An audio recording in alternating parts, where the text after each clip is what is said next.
So, hello guys. Dumating na yung ano natin, mga stock ng Blackies. Ito bago lang to siya.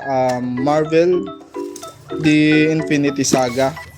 Ano lang to guys, 399 pesos each. Each box, ayan. Ayan yung ano niya, makukuha nyo. So, blind box to pero nakalagay sa box kung paano i-assemble. Feeling ko hindi naman to yung character na makukuha nyo kasi lahat siya ganyan yung ano, yung character sa likod ng box. Medyo pinapakita lang na marami siyang parts, ayan. So, madami yung Iron Man, yung secret Iron Man, ayan. Tapos may Hulk, Vision, Iron Man, Thor, Winter Soldier, Ultron, tsaka si Whiplash. Ayan. So 12 pieces lang ang meron tayo. 3, 6, 9, 12. 399 pesos is each lang to.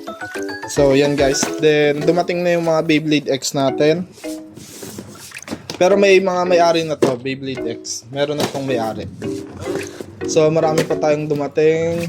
Sa Naruto, marami rin. Ayan, Naruto. Tapos pasilip ko lang. Itong CX8, meron na rin may-ari. Ayan.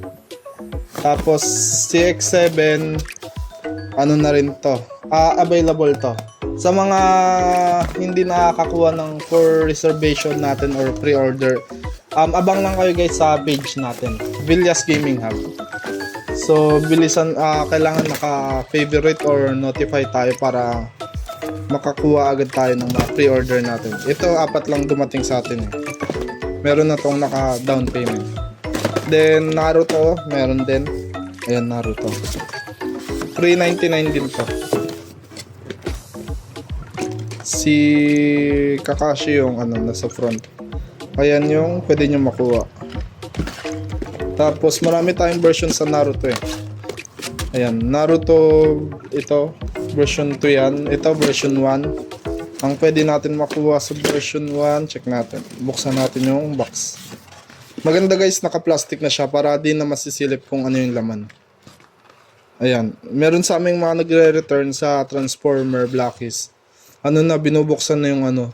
Pag di nila nagustuhan yung character, nire-return nila. So, sa amin charge yung shipping fee. Maganda nito, ano, naka-plastic na para hindi na nila sisilipin. So, ito naka-plastic na rin. Ito maganda. Ito yung magandang, ano, yung version 3. Tsaka, Blackies, Transformer version 4, ayan, meron na. Bagong labas lang din to. Ito, 99 lang to. 99 pesos. Ito naka, ano na rin, naka-plastic cover. Ito maganda rin yung mga bagong character niya. Medyo marami siyang parts. Yung mga weapon niya malalaki. So, yun lang guys. Ito 99 pesos lang to. Ito lang yung mga bago nating items. Then, sa mga naka-pre-order nitong Shark Scale, update kami sa page pag pwede na siya i-pick up. So, yun